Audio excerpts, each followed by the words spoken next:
కాసేపట్లో గాంధీ భవన్లో కాంగ్రెస్ కీలక నేతల సమావేశం జరగనుంది. ఈ సమావేశంలో బీసీ కులగణనపై చర్చించనున్నారు. టీపీసీసీ చీఫ్ మహేష్ కుమార్ గౌడ్ అధ్యక్షతన ఈ సమావేశం జరగనుంది. ఈ సమీక్షలో CM Revanth Reddy, AICC incharge ప్రధాన కార్యదర్శి దీపదాస్ మున్షి, డిప్యూటీ సీఎం బట్టి విక్రమార్క పాల్గొనున్నారు.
బ్రేకింగ్ న్యూస్ చూస్తున్నాం. కాసేపట్లో గాంధీ భవన్లో కాంగ్రెస్ కీలక నేతల సమావేశం జరగనుంది. ఈ సమావేశంలో బీసీ కులగణనపై చర్చించనున్నారు. టీపీసీసీ చీఫ్ అధ్యక్షతన ఈ సమావేశం జరగనుంది. దీనిపై మరింత సమాచారాన్ని మా ప్రతినిధి హరీష్ లైవ్ అందిస్తారు. హరీష్, చెప్పండి, కాసేపట్లో మరి కాంగ్రెస్ కీలక నేతల సమావేశం జరగనుంది. మరి ఈ సమావేశంలో కులగణన అంశంతో పాటు మరిన్ని అంశాలపై చర్చించే అవకాశం ఉందా? అప్డేట్స్ ఏంటి? రైట్, థ్యాంక్ యూ వెన్నెల. మరి కాసేపట్లో గాంధీ భవన్లో కులగణన పైన కూడా సమావేశం ప్రారంభం కాబోతుంది. ఇక పీసీసీ అధ్యక్షుడు మహేష్ కుమార్ గౌడ్ అధ్యక్షత సమావేశంలో CM Revanth Reddy, AICC incharge Deepa Das Munshi, మంత్రులు, ఎమ్మెల్యేలు, ఎమ్మెల్సీలు, కార్పొరేషన్ చైర్మన్ కూడా పాల్గొన్న నేపథ్యం కనిపిస్తుంది. ఎన్నికల ముందు రాహుల్ గాంధీ ఇచ్చిన హామీకి సంబంధించి కులగణన అంశాన్ని కూడా తీసుకొస్తాం, కులగణన చేస్తామని కూడా ఎన్నికల ముందు హామీ ఇచ్చింది. ఇక హామీ నెరవేర్చేందుకు కూడా కాంగ్రెస్ పార్టీ, కాంగ్రెస్ ప్రభుత్వం సిద్ధమైన నేపథ్యం కనిపిస్తుంది. ఈ నెల 6వ తేదీ నుంచి కూడా 30వ తేదీ వరకు రాష్ట్రంలో కులగణన చేపట్టాలని కూడా ప్రధానంగా దీనికి సంబంధించి కూడా కసరత్తు పూర్తి చేసిన నేపథ్యం అయితే కనిపిస్తుంది. ఇక మొత్తంగా కులగణనకు సంబంధించి కూడా ఈ బీసీ అంశాన్ని కూడా తెర మీద తీసుకొచ్చారు. బీసీ కులాలకు సంబంధించి కూడా ఈ కులగణన జరగాలి, బీసీలకు సంబంధించి కూడా వాళ్ళకు లబ్ధి చేకూరే విధంగా కావచ్చు, ఇతర సంబంధించిన కులాలకు సంబంధించి 2000 జనాభా లెక్కల ప్రకారం కూడా కులగణన జరిగింది. ఇక సుదీర్ఘకాలంగా కూడా బీసీ కులగణన అంశాన్ని కూడా ఏదైతే పెండింగ్ పడుతూ వస్తున్న నేపథ్యం అయితే కనిపించింది. ఇక ప్రధాన పార్లమెంట్ ఎన్నికల నేపథ్యంలో కావచ్చు, అసెంబ్లీ ఎన్నికల నేపథ్యంలో కావచ్చు, కాంగ్రెస్ అధిష్టానం సంబంధించి కూడా అగ్రనేత రాహుల్ గాంధీ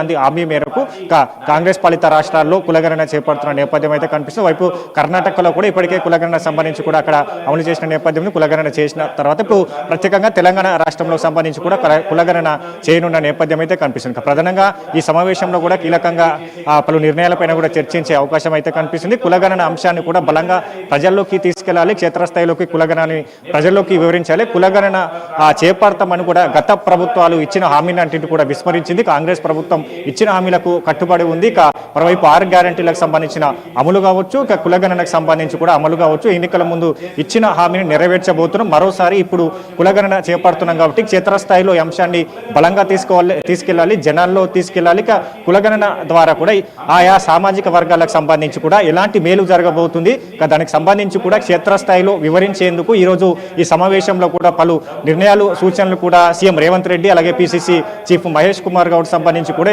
మంత్రులు ఎమ్మెల్సీలో కార్పొరేషన్ చైర్మన్లకు సంబంధించి కూడా సలహాలు సూచనలు తీసుకొని కూడా వాళ్ళకు దిశానిర్దేశం చేయనున్న నేపథ్యం అయితే కనిపిస్తుంది. అలాగే హరీష్ చూసుకున్నట్టయితే స్థానిక సంస్థల ఎన్నికల కన్నా ముందే కులగణన తర్వాతే స్థానిక సంస్థల ఎన్నికలు కూడా నిర్వహిస్తామంటూ కూడా గతంలో ప్రభుత్వం చెప్పింది. మరి ఈ నేపథ్యంలో మరి కులగణన ఎన్ని రోజుల్లో పూర్తి చేసే అవకాశం ఉంది? ఈ అంశంపై కూడా ప్రధానంగా చర్చించే అవకాశం ఉందంటారా?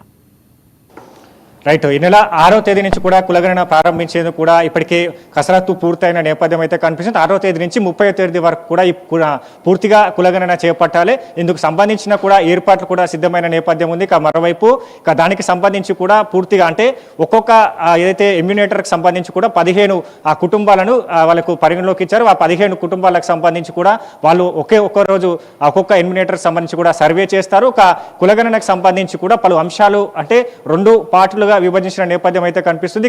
కులగణనకు సంబంధించి ఆ కుటుంబానికి సంబంధించిన నేపథ్యం కావచ్చు, వాళ్ళకి సంబంధించిన ఉపకులంతో పాటుగా ఆర్థిక రాజకీయ సామాజిక కోణంలో కూడా సర్వే జరుగుతున్న నేపథ్యం అయితే కనిపిస్తుంది. ప్రధానంగా అన్ని కులాలకు సంబంధించి ఇప్పుడు ఇట్లాంటి ఏదైతే ఆ కుటుంబానికి సంబంధించిన నేపథ్యం కావచ్చు, వాళ్ళకి సంబంధించిన ఆర్థిక స్థితిగతులు అన్ని కూడా ఈ కులగణనతో పాటుగా ప్రత్యేకంగా ఈసారి చేయబోతున్న సర్వేలో ఈ కులగణన సర్వేలో కూడా ప్రత్యేకంగా పొందుపరిచిన నేపథ్యం అయితే కనిపిస్తుంది. ప్రధానంగా దేశానికి రోల్ మోడల్గా ఈ కులగణన ఉండాలని కూడా ప్రధానంగా ఇప్పటికే సీఎం రేవంత్ రెడ్డి కావచ్చు పలు సూచనలు చేసిన నేపథ్యం అయితే కనిపిస్తుంది.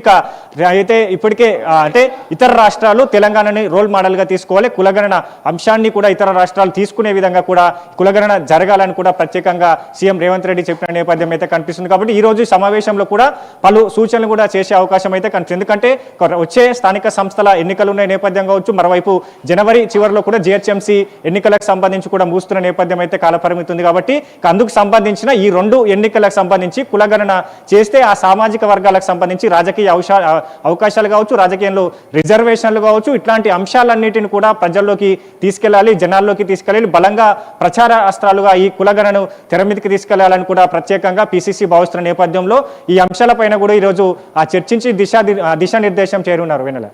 Right Harish, thank you.